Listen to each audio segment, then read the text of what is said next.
यशोदानंदन ब्रज जन रंजन यमुना तीरावनचारी। जय राधा माधव कुंज बिहारी गोपी जन वल्लभ गिरिवरधारी। हरे कृष्ण कृष्ण कृष्ण हरे हरे, हरे राम राम राम हरे हरे। हरे कृष्णा कृष्णा कृष्णा हरे हरे, हरे राम राम राम हरे हरे। निताई गौर हरि बोल, हरि बोल, हरि बोल, हरि बोल।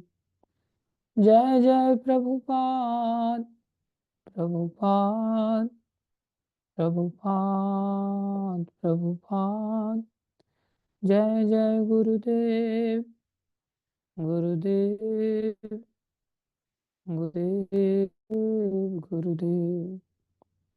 बोलो हरिनाम संकीर्तन महायज्ञ की जय, हरे कृष्ण महामंत्र की जय, श्री श्री राधाकांत भगवान की जय, श्री श्री गौर निताई पंच तत्व की जय, श्री श्री प्रहलाद नरसिंह देव भगवान की जय, श्री श्री जगन्नाथ बलदेव सुभद्रा माता सुदर्शन जी महाराज की जय, श्री श्री षड गोस्वामी गण की जय, श्री गुरु परंपरा की जय, जगत गुरु श्री प्रभुपाद की जय, श्री गुरु महाराज की जय, अनंत कोटि वैष्णव वृंद की जय। ओम अज्ञानतिमिरन्धस्य ज्ञानाञ्जनशलाकया चक्षुरुन्मीलितं येन तस्मै श्रीगुरुवे नमः। श्रीचैतन्यमनोभीष्टं स्थापितं येन भूतले स्वयं रूपकदा मह्यं ददाति स्वपदान्तिकं वन्देऽहं श्रीगुरुं श्रीयुतापदकमलं श्रीगुरुं वैष्णवांश्च रूपं सागरजातं सहगना रघुनाथान्वितं तं सजीवं साद्वैतं सावधूतं परिजनसहितं कृष्णचैतन्यदेवं श्रीराधाकृष्णपदां सहितं ललिता श्रीविशाखान्वितांश्च। हे कृष्ण करुणा सिंधु दीनबंधु जगतपति गोपेश गोपिकाकार श्री राधा कांत नमस्तुते। तप्त कांचन गौरंगी राधे वृंदावनेश्वरी वृषभानुसुते देवी प्रणमामि हरिप्रिये। वाञ्छा कल्पतरुभ्यश्च कृपा सिन्धुभ्येव च पतितानां पावनेभ्यो वैष्णवेभ्यो नमो नमः। जय श्री कृष्ण चैतन्य प्रभु नित्यानंद श्री अद्वैत गदाधर शिवासादि गौर भक्तवृंदा। हरे कृष्ण कृष्ण कृष्ण हरे हरे, हरे राम राम राम हरे हरे। हरे कृष्ण कृष्ण कृष्ण हरे हरे, हरे राम राम राम हरे हरे। हरे कृष्ण कृष्ण कृष्ण हरे हरे, हरे राम राम राम हरे हरे। गुरुवे गौरचंद्राय राधिकाय तदालय कृष्णाय कृष्ण भक्ताय तद्भक्ताय नमो नमः। हरे कृष्णा। सभी भक्तों का हार्दिक अभिनंदन है, स्वागत है, सबका धन्यवाद है। आप सभी समय निकाल करके जुड़े हैं। आदि कवि प्रभु का भी धन्यवाद है जुड़ने के लिए, और मेरा प्रणाम भी है उनको, हमारे सीनियर गुरु भाई हैं। सबका स्वागत है इस उपदेशामृत ग्रंथ के अंतर्गत जुड़ने के लिए। नेटवर्क का इशू तो नहीं है ना? ठीक चल रहा है। बहुत सारे लोगों का दिख ही नहीं रहा मेरे को, वीडियो चालू है। अच्छी बात है। आशा करता हूँ आप लोगों ने थोड़ा रूप गोस्वामी के बारे में कल पढ़े थे। हमने बोला था आप सभी को कि आप रूप गोस्वामी के बारे में चैतन्य चरितामृत वगैरह से कहीं ना कहीं से आप कुछ पढ़ के आएंगे। किसी ने कुछ पढ़ा है क्या? कोई भी व्यक्ति ऐसे जो पढ़ के आए हों? यस स्तुति माता।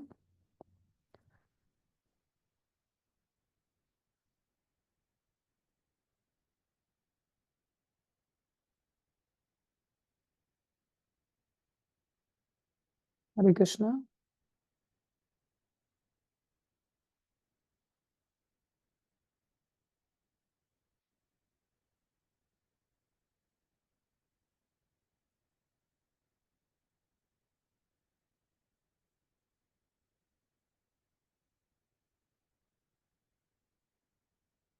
बोलिए माता जी, आपका आवाज नहीं आ रहा है।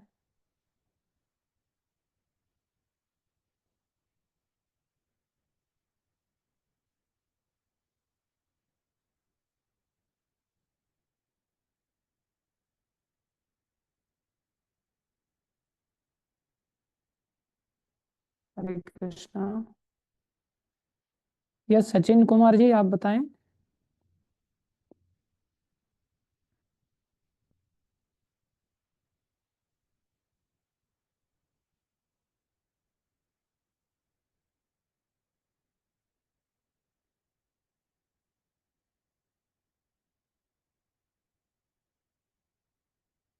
तो बोलता क्यों नहीं? हरे कृष्ण प्रभु, दंडवत प्रणाम। इंटरनेट की समस्या तो नहीं है?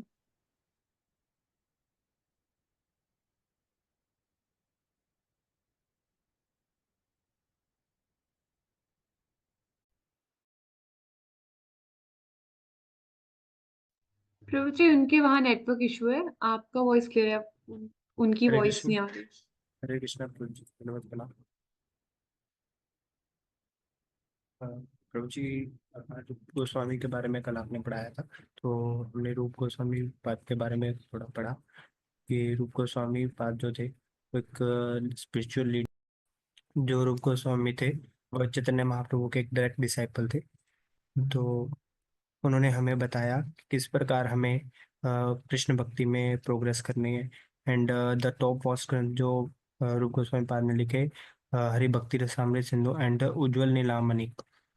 एंड उन्होंने हमें जो कृष्ण कॉन्शियसनेस का जो मिशन था प्रभुपाद ने जो स्टार्ट किया था, वो रूप गोस्वामी पाद ने ही, जो उसके मेन लीडर थे, जो महाप्रभु का मिशन था।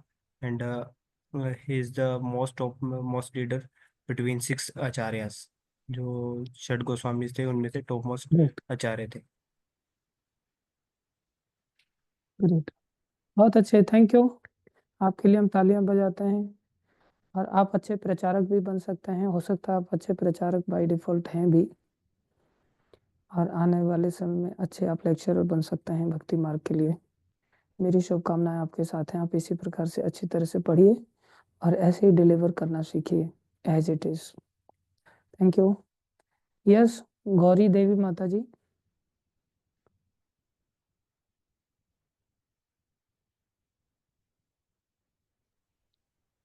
हरे कृष्ण प्रभु जी, प्रणाम प्रभु जी।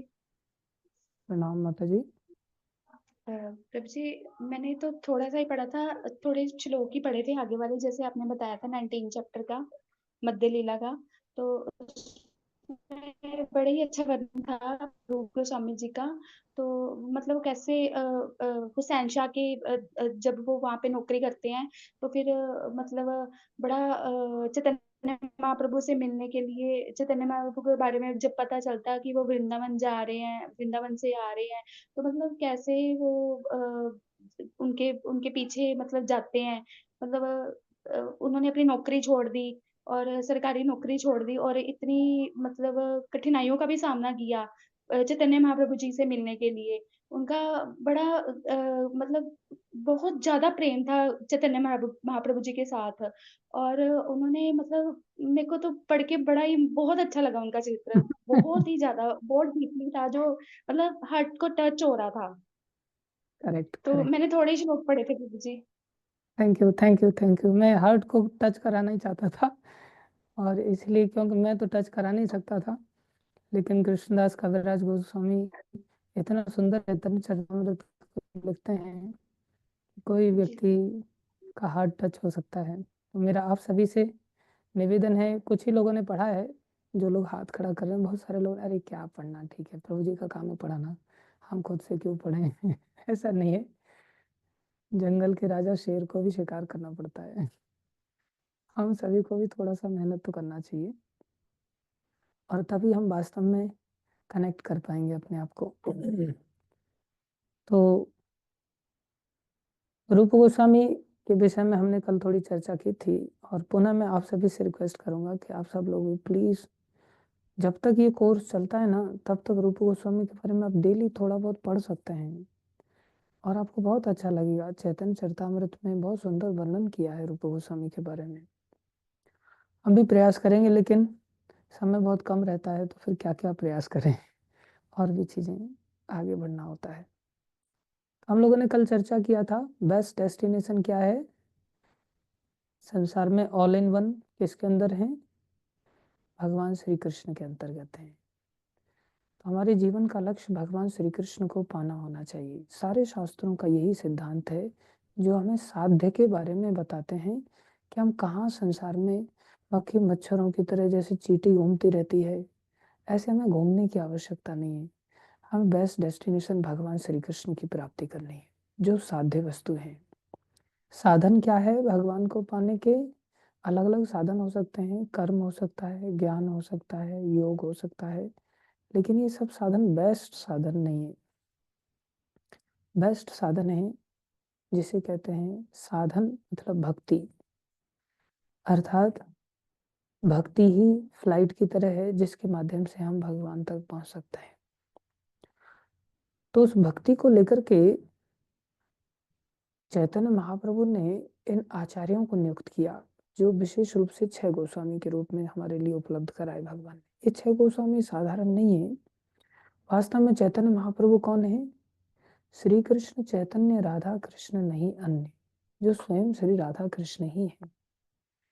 लेकिन चैतन्य महाप्रभु ने ये अवतार क्यों ग्रहण किया? चैतन्य महाप्रभु ने अवतार ग्रहण किया अपनी महिमा को जानने के लिए कि मेरे अंदर ऐसा विशेष क्या है। चैतन्य महाप्रभु ने क्यों अवतार ग्रहण किया? राधा रानी की महिमा को जानने के लिए। राधा रानी में ऐसा विशेष क्या है? और क्यों अवतार ग्रहण किया? राधा रानी जो बीच में भक्ति करती हैं, उस भक्ति से जो उनको आनंद मिलता है, तो बोले उस भक्ति का आनंद क्या है? श्री कृष्ण की महिमा क्या है? राधा रानी की महिमा क्या है? और राधा रानी कृष्ण प्रेम में पागल होकर के जो आराधना करती हैं, जो भक्ति करती हैं, उस भक्ति की महिमा क्या है? ये 3 आंतरिक कारण हैं। और एक हम संसार के जीवों को उस भक्ति का आस्वादन कराना चाहते थे चैतन्य महाप्रभु, इसलिए चैतन्य महाप्रभु ने अवतार ग्रहण किया। योग अवतार के रूप में संसार के सब जीवों को महाप्रभु ने भक्ति दिया। ये भी एक प्रमुख कारण है।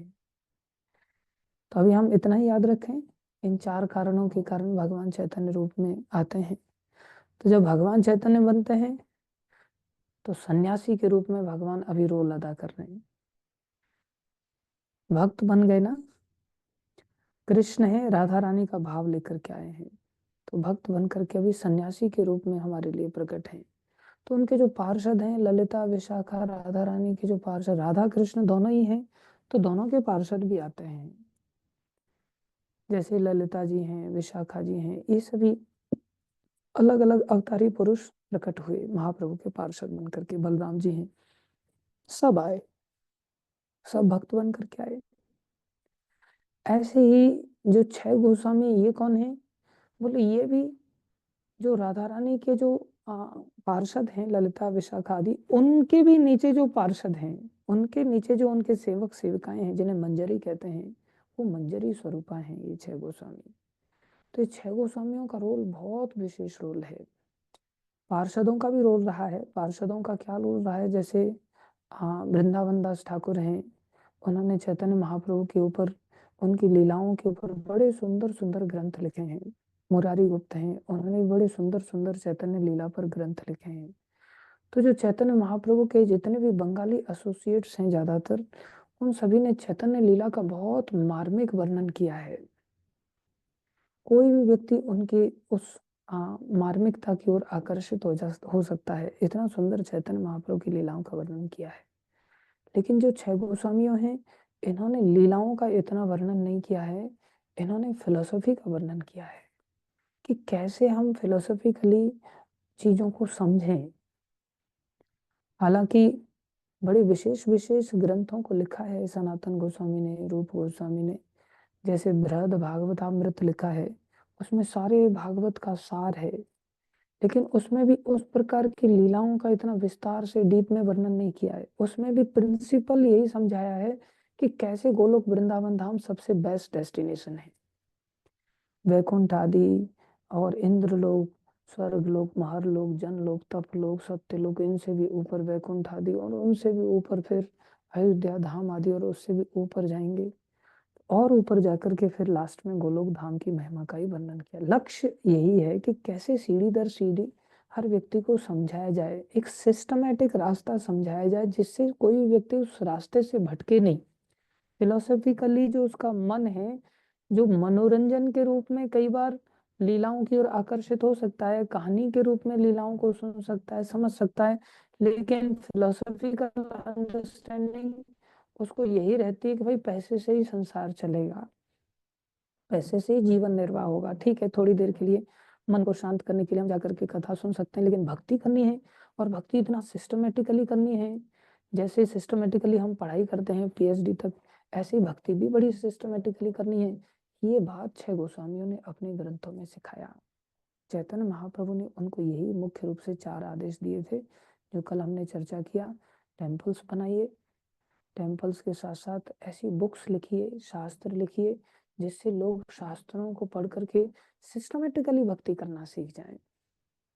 और तीसरा चीज उनको बताया कि आप भगवान की जितनी भी लीला स्थलियां लुप्त हो गई हैं उन लीला स्थलियों को खोजिए। और चौथा बताया कि आप एग्जाम्पल बेस्ड प्रचार कीजिए, अपने आचरण से लोगों को सिखाइए कि वास्तव में वैष्णव किसको कहते हैं। तो उन्होंने इन चारों कार्यों को बहुत अच्छी तरह से निभाया। ये चैतन्य महाप्रभु का इन 6 गोस्वामियों के लिए विशेष आदेश था और इन 6 गोस्वामियों ने इस विशेष आदेश को बड़ी अच्छी तरह से निभाया। तो 2 चीजें होती हैं, एक होती है इमोशंस और एक होती है फिलॉसफी। प्रभुपाद जी कहते थे कि अगर हमारे जीवन में धर्म है, रिलीजन है, लेकिन वो रिलीजन में अगर इमोशंस नहीं है, इमोशनल लेस है एक प्रकार से, तो वो धर्म क्या है? बोले वो धर्म मंडेन स्पेकुलेशन है। नहीं, मंडेन स्पेकुलेशन, अगर इमोशंस नहीं है, हाँ मंडेन स्पेकुलेशन है। उसको कहते हैं religion without emotions is just like a mundane speculation. और प्रभुपाद जी ये भी बताते हैं कि जिस धर्म के अंतर्गत फिलोसॉफिकल अंडरस्टैंडिंग नहीं है वो रिलीजन कैसा है? बोले वो केवल सेंटिमेंट्स जैसा है। The philosophy without emotion, philosophy without religion is just like a mundane speculation and religion without philosophy is just like a sentiments। तो हमें ऐसा नहीं होना है, हमें दोनों चीजों को कंबाइन करके सीखना चाहिए जीवन को। तो चैतन्य महाप्रभु ने जो लीलाएं की हैं वो महाप्रभु के बंगाली पार्षदों ने लिखा है और जो फिलोसॉफिकल अंडरस्टैंडिंग है वो इन 6 गोस्वामियों ने दिया है। कृष्णदास कविराज गोस्वामी ने क्या किया? इन दोनों को मिक्स कर दिया और मिक्स करके चैतन्य चरितामृत नामक ग्रंथ लिखा। तो जो चैतन्य चरितामृत है इतना अद्भुत है, इतना अद्भुत है कि उसमें हमें दोनों चीजों की अंडरस्टैंडिंग परिपक्व रूप से प्राप्त हो जाती है। हम दोनों ही चीजों में अच्छे बन जाते हैं, हमारा हार्ट भी कनेक्ट हो जाता है और हमारा ब्रेन भी कनेक्ट हो जाता है। दोनों ही चीजें कनेक्ट होनी चाहिए। तो रूप गोस्वामी ने इन चीजों को बड़ी अच्छी तरह से हमें समझाया है। तो हम बता रहे थे 4 पुस्तकें जिनमें साध्य और साधन की चर्चा की गई है। ईशोपनिषद और भगवत गीता, इसमें विशेष रूप से साध्य के बारे में बताया गया है, और उपदेशामृत और भक्ति रसामृत सिंधु, इसमें डिटेल में साधन के बारे में बताया गया है। बहुत छोटे में ईशोपनिषद में साध्य बताया गया कि कृष्ण ही साध्य है, और थोड़ा डिटेल में जाएंगे तो भगवत गीता में बताया गया है कि कृष्ण ही साध्य है।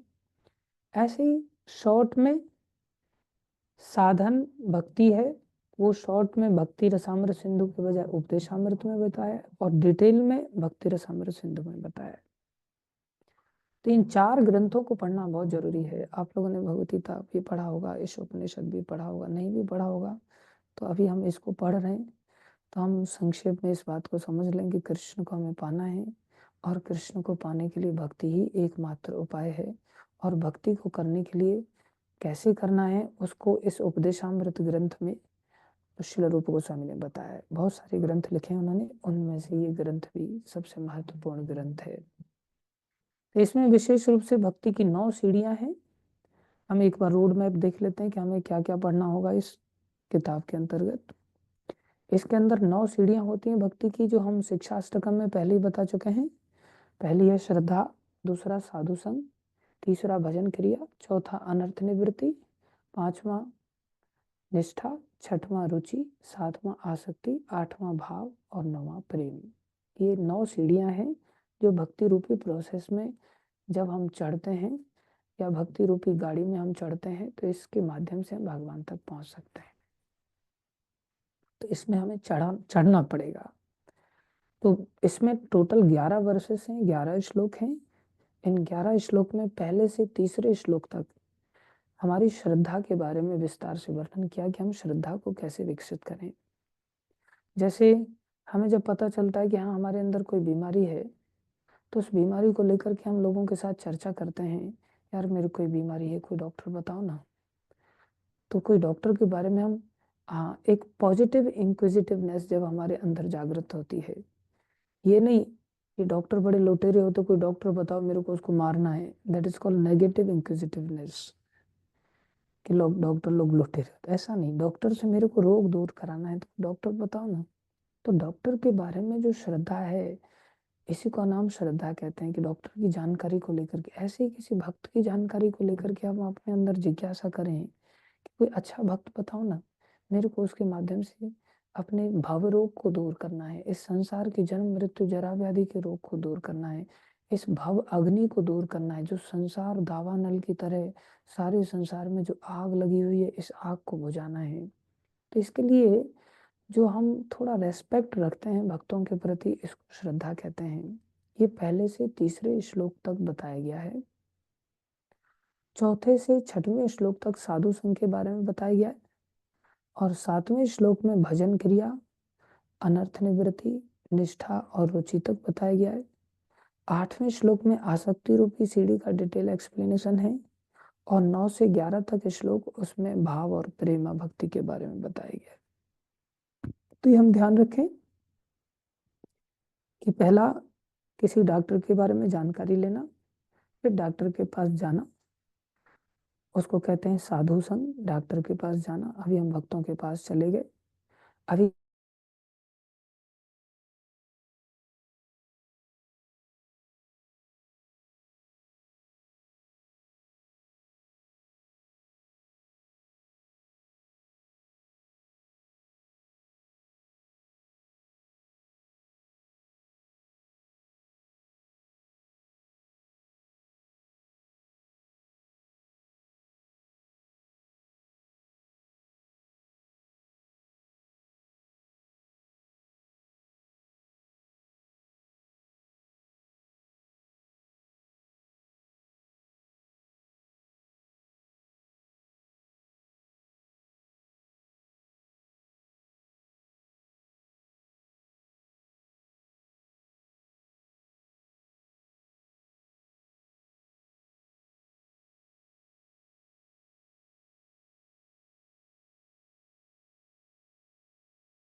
लीजिए तो उससे हमारा जो बीमारी है वो ठीक होने लगती है। अच्छा, बीमारी ठीक होने लगती है तो हमारे जीवन में टेस्ट आता है, उसको कहते हैं रुचि। अनर्थ निवृत्ति के बाद पहले निष्ठा आती है। निष्ठा मतलब हमें उस विश्वास के साथ आगे बढ़ते हैं उस डॉक्टर के साथ कि हाँ इसकी दवाई असर कर रही है। फिर हम बड़ी रुचि के साथ उस मेडिसिन को लेते हैं। पहले जो हमारी निष्ठा थी, पहले जो हमारा फेथ था, वो एक केले के पेड़ की तरह होता है, जिसको थोड़ा-सा पकड़ के हिलाया जाए तो तुरंत हिल सकता है। लेकिन जब हमारे जीवन में कुछ परिवर्तन आने लगते हैं, हमारे जीवन में अनर्थ चले जाते हैं। अनर्थ मीन्स जो अर्थ नहीं है। अर्थ मीन्स एक तो पैसा होता है, एक कुछ वैल्यूज़ होती हैं। तो जो पैसा नहीं है, जो यूज़लेस है या जिसकी कोई वैल्यू नहीं है, हमारे जीवन में बहुत सारी ऐसी चीज़ें हैं जिसका कोई यूज़ नहीं है, देखा जाए तो कोई वैल्यू नहीं है, लेकिन फिर भी अब जैसे क्रोध है, उसकी कोई वैल्यू है, लोभ है, उसकी कोई वैल्यू है, लेकिन काम, क्रोध, लोभ, मद, मात्सर्य, ईर्ष्या, दंभ, कपट जिसका कि हमारे जीवन में कोई मीनिंग नहीं है। अभी जैसे दूसरे व्यक्ति का टाँग टूट जाए पड़ोसी का तो अंदर खुशी मिलती है। अब उससे हमें कुछ वास्तव में तो नहीं मिला, लेकिन फिर भी ज़बरदस्ती खुशी मिल रही है। यूज़लेस थिंग है कि हम दूसरे व्यक्ति के साथ ईर्ष्या कर रहे हैं। या दूसरे व्यक्ति के घर में फ्रिज आ गया, गाड़ी आ गया तो हमको टेंशन हो जाती है। अरे! हमें क्यों टेंशन हो रही है? तो ये फालतू की चीज़ें हैं जो हमें फालतू में परेशान करती हैं। तो ये फालतू की चीज़ें हमारे जीवन से चली जाती हैं। कैसे चली जाती हैं? जब हम भक्तों की संगति में आकर के इस भक्ति रूपी मेडिसिन को जब लेते हैं, तो शुरुआत में ऐसा लगता है नाम जप रहे हैं, कथा सुन रहे हैं, कुछ हो नहीं रहा है, लेकिन जैसे ही कुछ होने लगता है ना, तब फिर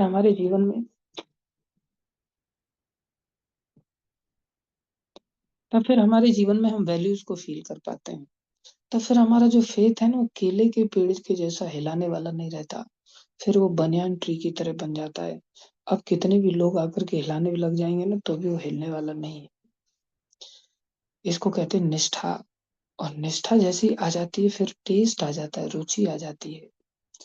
और रुचि तो ठीक है, लेकिन रुचि के बाद फिर आसक्ति आ जाती है। आसक्ति उसको कहते हैं अब जैसे कोई शुरुआत में ड्रग लेना चालू करता है ना, तो उसको लगता है कि हाँ, ये वाला तम्बाकू अच्छा है या ये वाली शराब अच्छी है।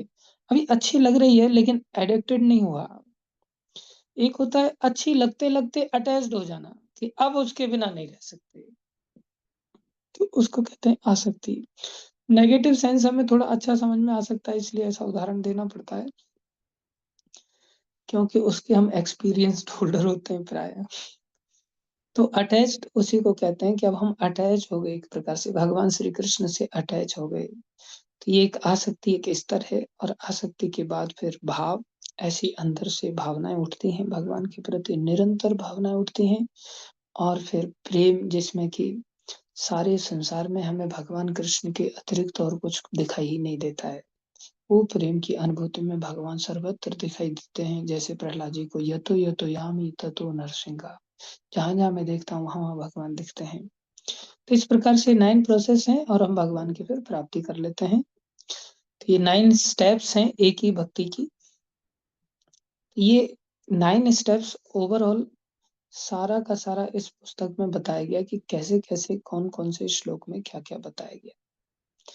तो हम ध्यान रखें इस बात को कि हमें इस तरह से आगे बढ़ना है और इसमें आगे बढ़ने के लिए प्रभुपाद जी ने और भी चीज़ों को थीम वाइज़ थोड़ा-सा एक्सप्लेन किया है, जिसमें ओवरऑल इस किताब के अंदर अगर देखें तो 7 पॉइंट्स हैं जो प्रभुपाद जी कवर करेंगे। हमने देखे 9 पॉइंट्स पहले जो भक्ति के हैं वो 11 श्लोक में कवर किए हैं प्रभुपाद जी ने।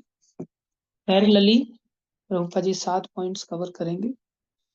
पहला पॉइंट है माइंड एंड सेंस कंट्रोल, जिसमें कि सबसे पहली आवश्यकता है इस मार्ग में चलने वाले व्यक्ति के लिए। दूसरा पॉइंट प्रभुपाद जी कवर करते हैं जिसको कहते हैं एटीट्यूड। हमारा एटीट्यूड कैसा होना चाहिए।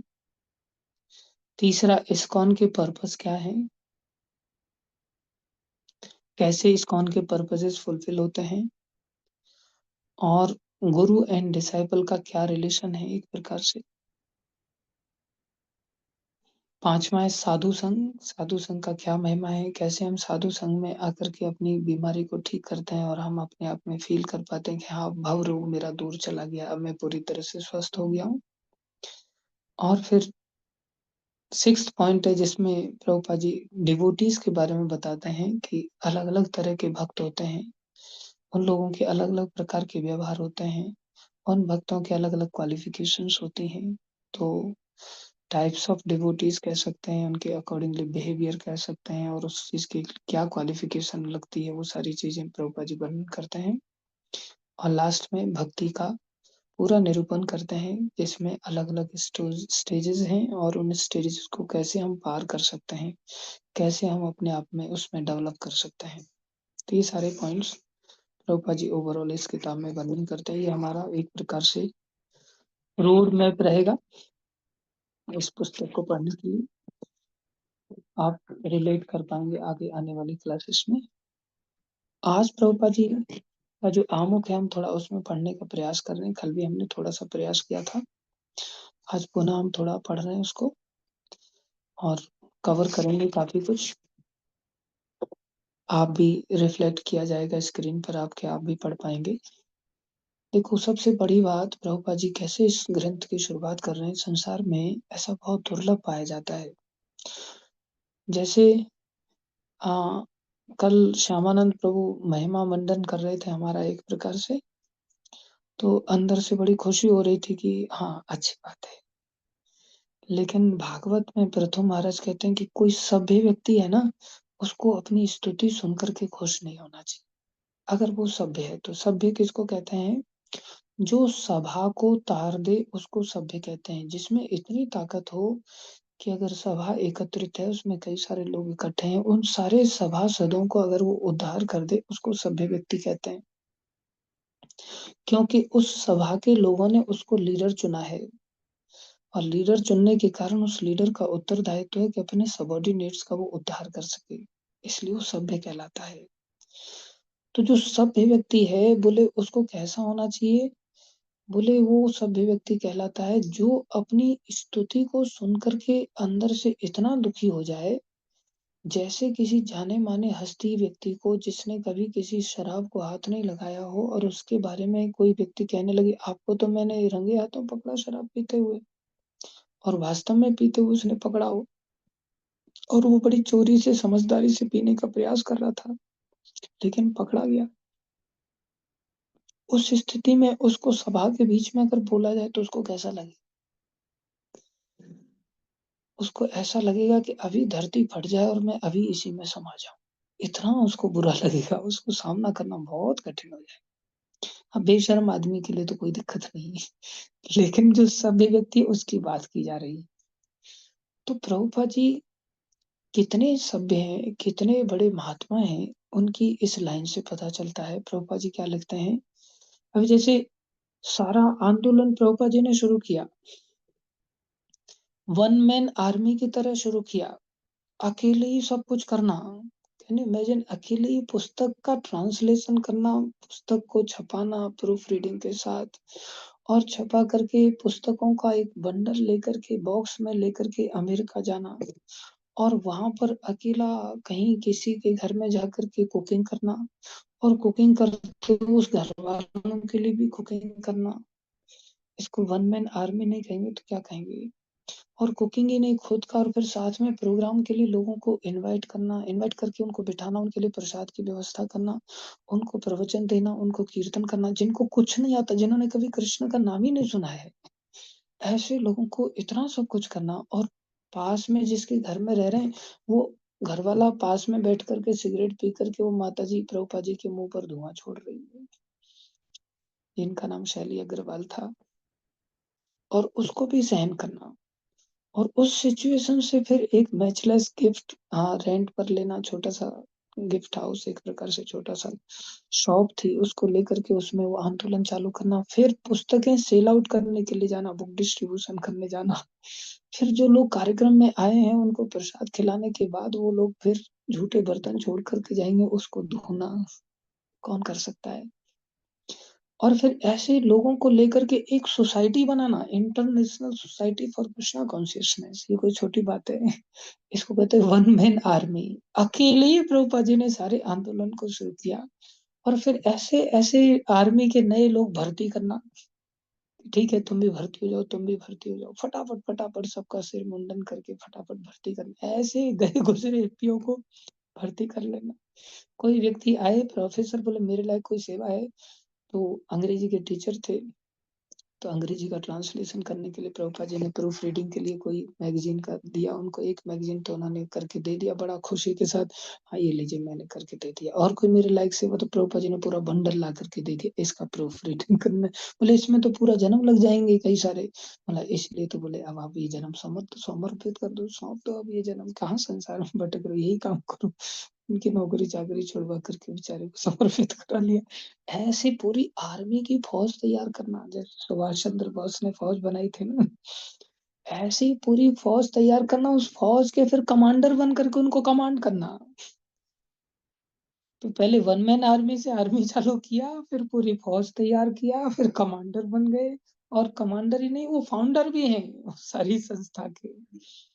ऐसे फाउंडर आचार्य कितने हम्बल हैं, क्या लिख रहे हैं, कृष्ण भावनामृत आंदोलन श्रील रूप गोस्वामी की अध्यक्षता में संचालित होता है। ये आंदोलन का नाम प्रभुपाद जी ने दिया था, और इसको कृष्ण भावनामृत शब्द भी प्रभुपाद जी ने दिया। वो लोग कह रहे थे international society for God conscious, बोले नहीं कृष्णा कॉन्शियसनेस होना चाहिए। तो सब कुछ प्रभुपाद जी ने किया, लेकिन फिर भी देखो विनम्रता की कितनी बड़ी मूर्ति, इसको कहते हैं सभ्य। और ऐसा कोई सभ्य होता है ना, कोई समाज का उद्धार कर सकता है, वो सबका उद्धार कर सकता है, किसी का भी उद्धार कर सकता है। प्रभुपाद जी इतने सभ्य हैं कि प्रभुपाद जी की यहाँ से विनम्रता कितनी झलकती है। प्रभुपाद जी कहते हैं सबसे पहले, कई बार हम लोग भाषण देते हैं और भाषण के बाद में जब कोई हमें प्रेज करता है तो हम कहते, अरे इसमें मेरा कोई श्रेय नहीं है, ये तो गुरुदेव की दया से ऐसा कर पाए, या प्रभुपाद जी की दया से ऐसा कर पाए। लास्ट में बोलते मूकम करोति वाचालम पंगुम लंघयते गिरिम यत् कृपा तमं वंदे श्री गुरु दीनानाथ। गुरुदेव ने ऐसा किया, परमानंद माधवम, या भगवान की ऐसी कृपा से ऐसा हो पाया। लेकिन प्रभुपाद जी ऐसे महान भक्त हैं। जैसे मैंने गुरु महाराज को कई बार सुना, तो गुरु महाराज हमेशा ही शुरुआत प्रभुपाद जी को ग्लोरिफिकेशन के साथ करते, ये सब प्रभुपाद कृपा से हम ऐसा बोलेंगे, ऐसा बोलते हैं। तो एक सभ्य व्यक्ति कैसा होना चाहिए, प्रभुपाद जी यहाँ पर सिखा रहे हैं और बता रहे हैं इस ग्रंथ को जो कि रूप गोस्वामी ने लिखा है। और इस भक्ति के जो आचार्य हैं उनको भी रूप गोस्वामी के रूप में जाना जाता है, जो कि चैतन्य महाप्रभु ने उन्हीं के अंदर शक्ति का संचार किया इस भक्ति को लेकर के। तो प्रभुपाद जी सीधा श्रेय उनको ले रहे हैं। क्लास शुरू करने से पहले, पुस्तक लिखने से पहले शुरुआत कहाँ से कर रहे हैं, देखो ये दर्शाता है प्रभुपाद जी की विनम्रता, और प्रभुपाद जी का कनेक्ट कितना अच्छा है आचार्यों के साथ, परंपरा के साथ। हम लोग तो अपने आप में अभिमान करने लग जाते हैं, मैं कितना अच्छा अंग्रेजी बोल लेता हूँ, मैं कितना अच्छा संस्कृत बोल लेता हूँ, मैं कितना अच्छा एग्जाम्पल्स ले लेता हूँ, मैं कितना अच्छा लोगों को हंसा लेता हूँ, कितना लोगों को स्टोरी सुनाता हूँ, तो अंदर से अभिमान हो जाता है, फिर दक्षिणा भी बोले मेरे को ही देते रहो सब लोग। तो इस प्रकार से एक धंधाखोरी बन जाती है, ये बहुत बड़ी मिलावट हो जाती है कथा में। ये दर्शाता है कि हमारे पूर्ववर्ती आचार्यों के साथ, गुरुजनों के साथ कनेक्ट नहीं है। लेकिन प्रभुपाद जी का कितना सुंदर कनेक्ट है, प्रभुपाद जी कितने चिंतित रहते हैं हमेशा ही भगवान के पूर्व पार्षदों के प्रति, और उनके चिंतन के कारण सीधा शुरुआत यहाँ से कह रहे हैं, कृष्ण भावनामृत आंदोलन श्रील रूप गोस्वामी की अध्यक्षता में संचालित होता है। ये संचालन उन्हीं की अध्यक्षता में हो रहा है। कल हमने बताया था गौड़ीय वैष्णव या बंगाली वैष्णव अधिकांशतया श्री चैतन्य महाप्रभु के अनुयायी हैं। तो हमने बताया था ये पंचम संप्रदाय है एक प्रकार से हमारा, लेकिन प्रामाणिक रूप से 4 ही संप्रदाय हैं, हम जानते हैं। चैतन्य महाप्रभु विशेष व्यक्तित्व है, साधारण नहीं है। जो पूर्व में, अगर कलयुग के शुरुआत में अगर देखा जाए तो जिस समय कर्मकांड का वर्चस्व था, संसार में लोग कर्मकांड के अतिरिक्त कुछ जानते ही नहीं थे, और कर्मकांड का कारण ही लोग हिंसा इतनी ज्यादा करने लग गए कि फिर बौद्धिज्म आया। फिर उन्होंने शास्त्रों को साइड में कर दिया कि ये सब शास्त्रों को हटाओ, अहिंसा परमो धर्म, और उन्होंने शून्यवाद की स्थापना किया। उसके बाद शंकराचार्य आए, उन्होंने फिर भगवान की निराकारवाद की स्थापना किया। उसके बाद फिर अन्य वैष्णव जन आए, जैसे रामानुजाचार्य आदि आए, उन्होंने वैष्णविज्म को स्टेब्लिश किया, लेकिन उस प्योरिटी के साथ स्टेब्लिश नहीं किया। उन्होंने एक प्रकार से विशिष्ट अद्वैतवाद आदि की स्थापना किया। लेकिन जब चैतन्य महाप्रभु आए तो उन्होंने सब चीजों का सार रूप में इतना प्योरिटी के साथ इस वैष्णविज्म को स्टैब्लिश किया, जिसे कि अचिंत्य भेदा भेद के रूप में स्टैब्लिश किया। ना भगवान से हम पूरी तरह से अलग हैं और ना ही हम भगवान के साथ पूरी तरह से एक जैसे हैं। हम भगवान से भेद भी रखते हैं और भगवान से अभेद भी रखते हैं। तो ये जो स्टैब्लिशमेंट की, ये केवल चैतन्य महाप्रभु ने की। हम कितने भाग्यशाली हैं कि चैतन्य महाप्रभु के समय में हम लोग प्रकट हुए हैं, पैदा हुए हैं और हमें बिल्कुल प्योर चीज प्राप्त हो रही है। एक प्रकार से चैतन्य महाप्रभु सभी अवतारों के सार हैं, तो सभी फिलोसफी का सार भी दे रहे हैं हमको। हालांकि ये भी कहा गया है कि कर्म कांड, ज्ञान कांड, सकल रे विषय रे भांड, जितने भी संसार में कर्म कांड आदि हैं वो सब जहर के पात्र हैं। उनको पीने से आदमी को जीवन नहीं मिलेगा। वो बीमार होकर के तो डॉक्टर की तलाश में गया, लेकिन बदले में वहां जहर खा करके आ गया तो बेचारा बचा कुचा भी मर गया। तो क्या लाभ हुआ। इसलिए ये भी कहा है, बोले भुक्ति मुक्ति सिद्धि कामी, सकल रे अशांत, कृष्ण भक्त निष्काम, अतएव शांत। चैतन्य महाप्रभु ने सीधी कृष्ण भक्ति सिखाया, विष्णु भक्ति भी नहीं सिखाई, कृष्ण भक्ति सिखाई। और कृष्ण भक्ति भी कैसी सिखाई, गोपियों वाली कृष्ण भक्ति सिखाई, जो प्रभुपाद जी आगे वर्णन करेंगे। जिसको चैतन्य महाप्रभु यहाँ देने के लिए आए। तो क्या कह रहे हैं, भुक्ति मतलब कर्मी लोग, मुक्ति मतलब ज्ञानी लोग, और सिद्धि मतलब योगी लोग। बोले भुक्ति मुक्ति सिद्धि कामी, इनको चाहने वाले, सकल रे अशांत, किसी के जीवन में शांति आने वाली नहीं। लेकिन कृष्ण भक्त निष्काम, अतएव शांत। इसलिए कृष्ण के भक्त निष्काम होते हैं, इसलिए पूरी तरह से शांत हो जाते हैं। तो हम कितने भाग्यशाली हैं कि चैतन्य महाप्रभु ने, जिनके माध्यम से हमें ये आंदोलन मिला और हमें गौड़ देश में इस वैष्णवता को महाप्रभु ने स्थापित किया, इसलिए हम लोग गौड़ीय वैष्णव कहलाए। लेकिन जस्ट प्रामाणिकता का एक स्टैंप लेने के लिए, हालांकि प्रामाणिकता की कोई कमी नहीं है, उल्टा सारी की सारी प्रामाणिकताओं का सागर की तरह यहाँ समावेश है। लेकिन संसार के जो विधान है उसमें 4 प्रकार के संप्रदायों को ही प्रामाणिक माना गया है। तो लास्ट में जस्ट एक स्टैंप लेने के लिए, ठीक है, हाँ, हम भी एक प्रामाणिक संप्रदाय हैं, तो हम ब्रह्म मध्व गौड़ीय संप्रदाय के अंतर्गत आ गए, जिसमें ब्रह्मा जी का एक सिद्धांत है, माधवाचार्य का सिद्धांत आगे बढ़ता हुआ आगे आया, और इस प्रकार से हाँ, ब्रह्म मध्य से जुड़ते हुए। लेकिन गौड़ीय वैष्णव अपना सिद्धांत भी रखता है। क्या सिद्धांत है, बोले जो भक्ति पहले इस ब्रह्मा जी के संप्रदाय में भी नहीं की जाती थी, वो भक्ति चैतन्य महाप्रभु ने सिखाई। इसलिए गौड़ीय शब्द भी जोड़ा गया। ये जो गौड़ीय वैष्णव या बंगाली वैष्णव जो चैतन्य महाप्रभु के अनुयायी हैं, प्रभुपाद जी लिख रहे हैं, जिनमें से वृंदावन के षड गोस्वामी उनके प्रत्यक्ष शिष्य।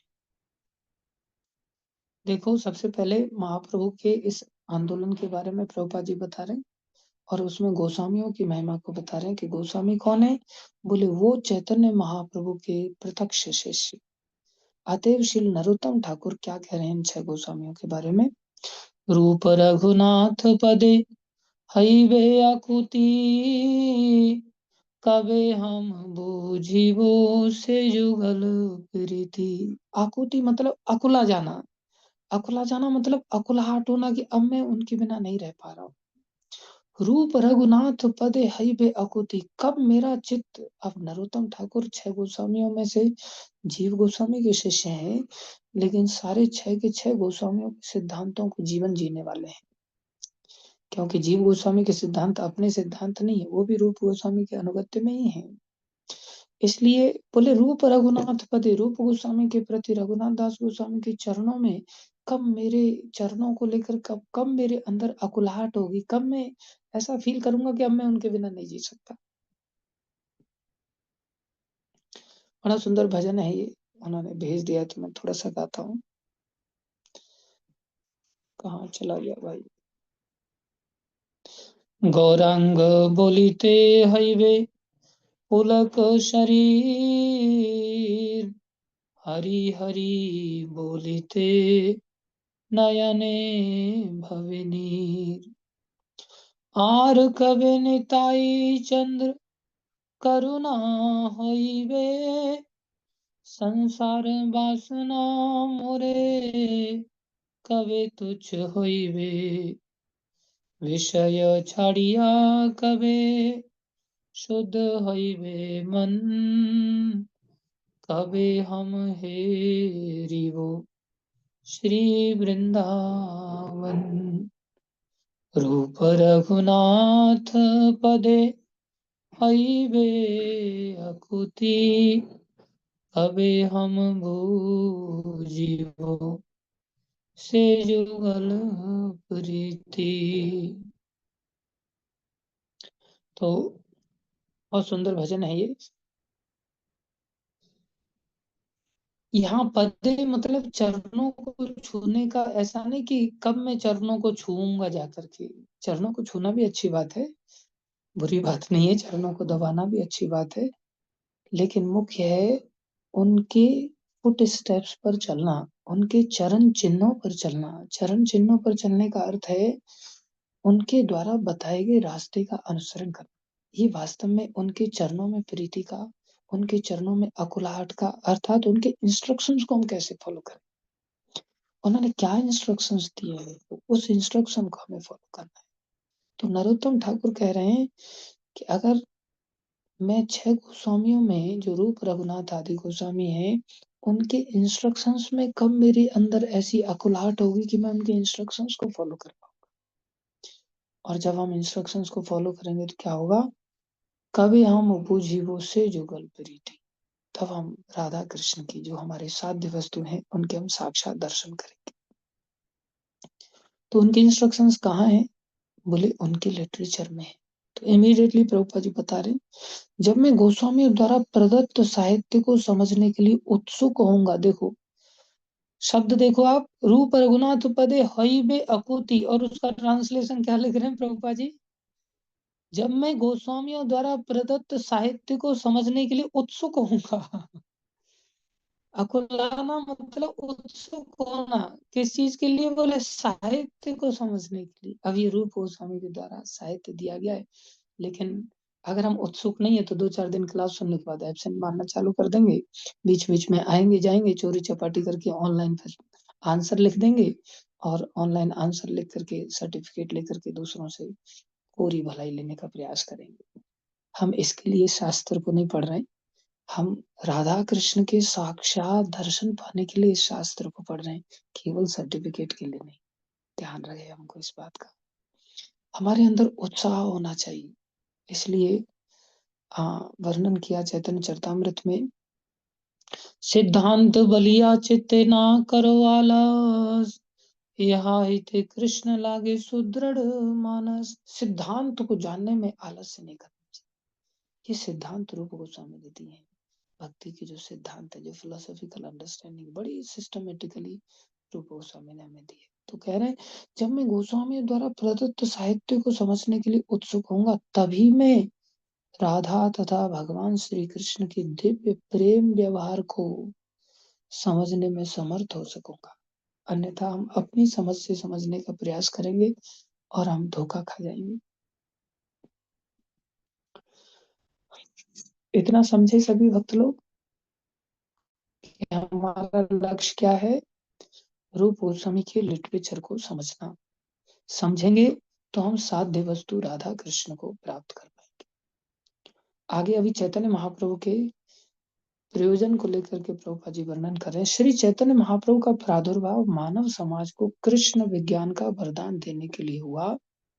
क्यों हुआ, हमने 3 कारण पहले बताए। अपनी महिमा जानने के लिए, राधा रानी की महिमा जानने के लिए, और उस भक्ति की क्या महिमा है वो जानने के लिए। तो वो तो महाप्रभु खुद ही आनंद ले रहे हैं ना इन तीनों विषयों का, तो हमारे लिए क्या उसमें। बोले हमारे लिए भी महाप्रभु ने क्या दिया, मानव समाज को वही कृष्ण भक्ति का विज्ञान का वरदान दिया। बिना किसी आराधना के, बिना किसी तपस्या के महाप्रभु को जब ये भक्ति अपनी करने का अवसर मिला, और महाप्रभु ने जब भक्ति किया तो इतना आनंद आया, इतना आनंद आया, पकड़ पकड़ के वरदान देते फिर, ले भाई वरदान ले ले, ले भाई वरदान ले ले। चाहे सामने वाले ने कुछ किया हो या ना किया हो, पकड़ पकड़ के वरदान दे रहे।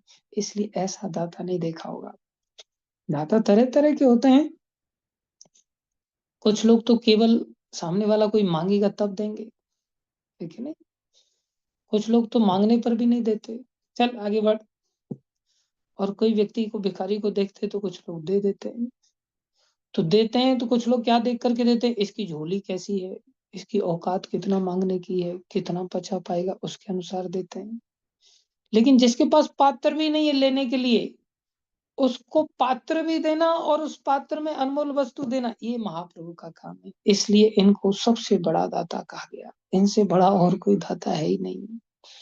और ऐसे लोगों को दिया जो हैं भिखारी, लेकिन अपने आप को खलनायक समझ रहे हैं।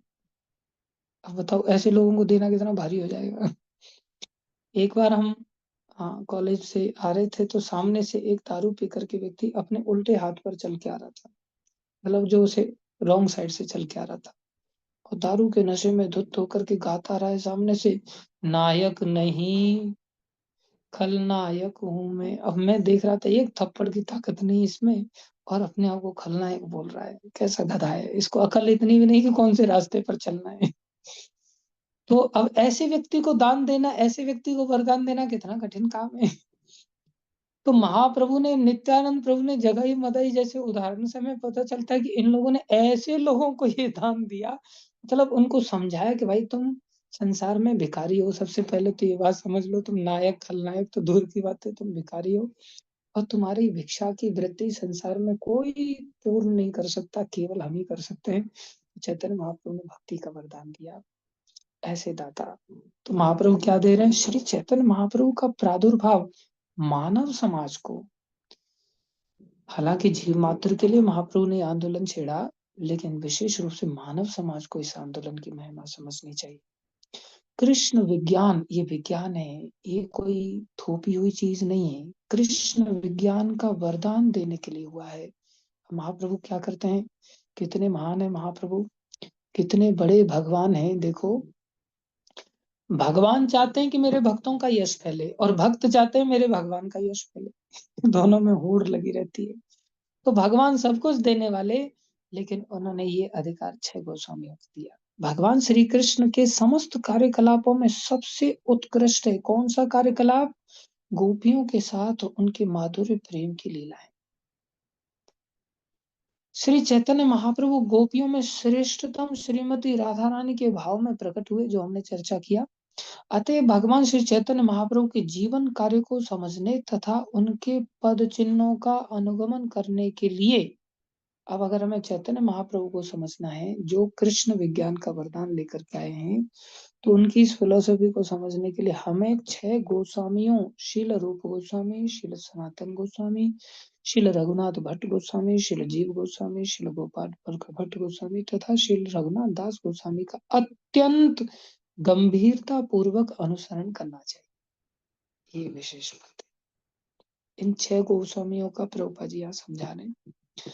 अब क्या बता रहे हैं, रूप गोस्वामी का स्थान क्या है, बोले श्रील रूप गोस्वामी सभी गोस्वामियों के नायक थे। हालांकि इनके बड़े भाई सनातन गोस्वामी हैं। और देखो कैसी विचित्र बात है भक्ति की, भक्ति मार्ग छोटा बनने का है, भक्ति मार्ग बड़ा बनने का नहीं है। रूप गोस्वामी के बड़े भाई है सनातन गोस्वामी, उम्र में भी, और सनातन गोस्वामी को वो गुरु तुल्य मानते हैं, और फिर भी उनको 6 गोस्वामियों में नायक पद दिया गया है। नायक पद होते हुए भी वो सोच रहे हैं मैं इनको गुरु क्यों मानूं, लेकिन फिर भी देखो गुरु मानते हैं। हम लोग नहीं मानेंगे, हम लोग सोचेंगे मैं अगर सबसे बड़ा पैसे वाला बन गया तो मेरा बड़ा भाई भिखारी है, तो मैं उसको ऑफिस में क्यों आने दूं। लेकिन भक्ति मार्ग में नायक होते हुए भी बड़े भ्राताश्री को वो अपना गुरु तुल्य मानते हैं। सनातन गोस्वामी का सदैव गुणगान करते हैं रूप गोस्वामी।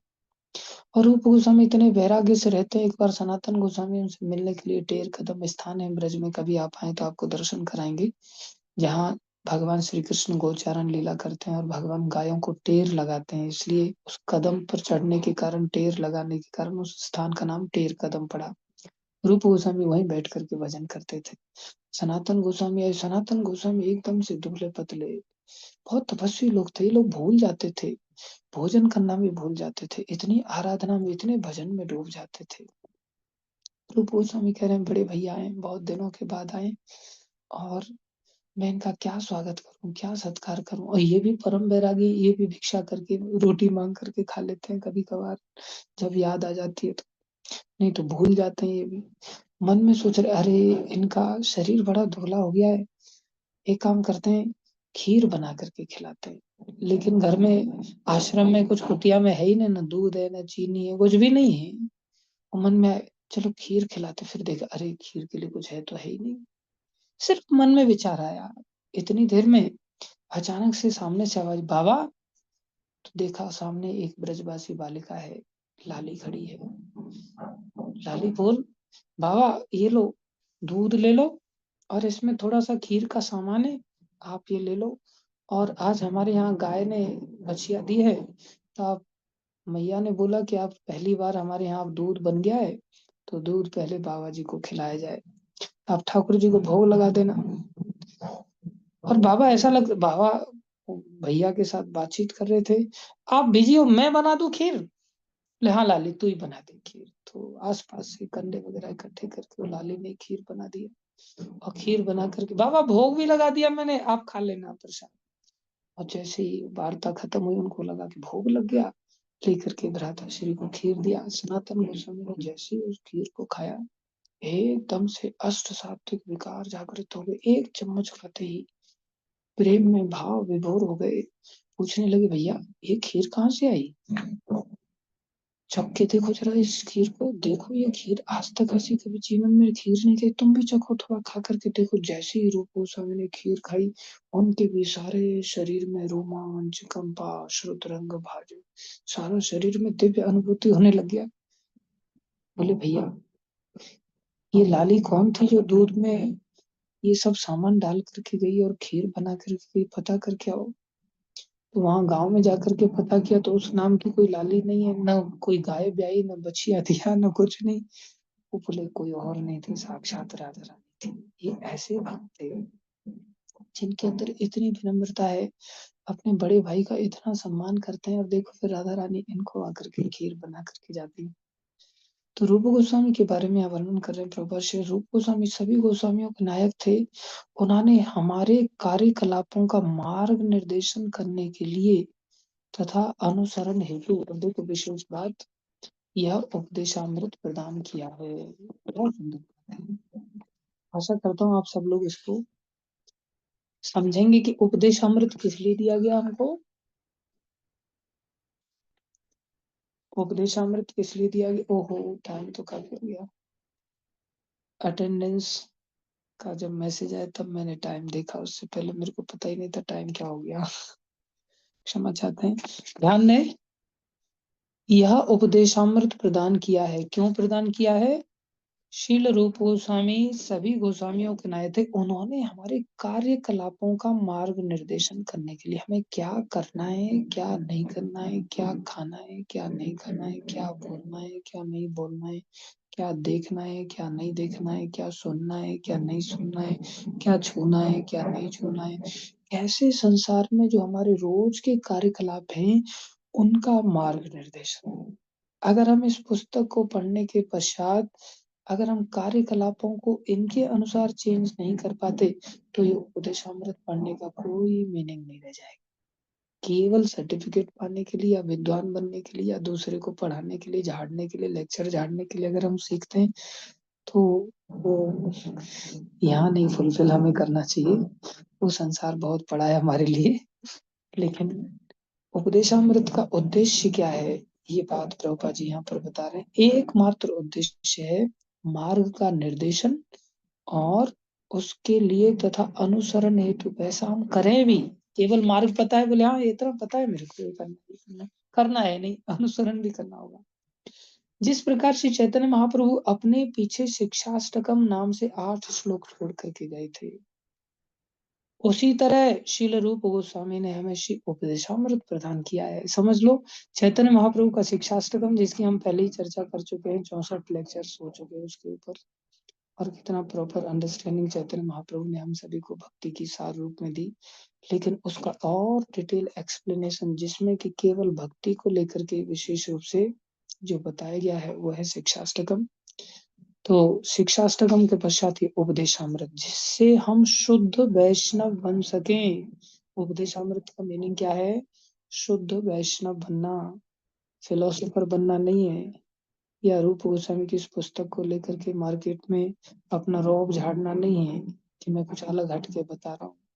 एक ही लक्ष्य है, शुद्ध वैष्णव बनना, और क्या है?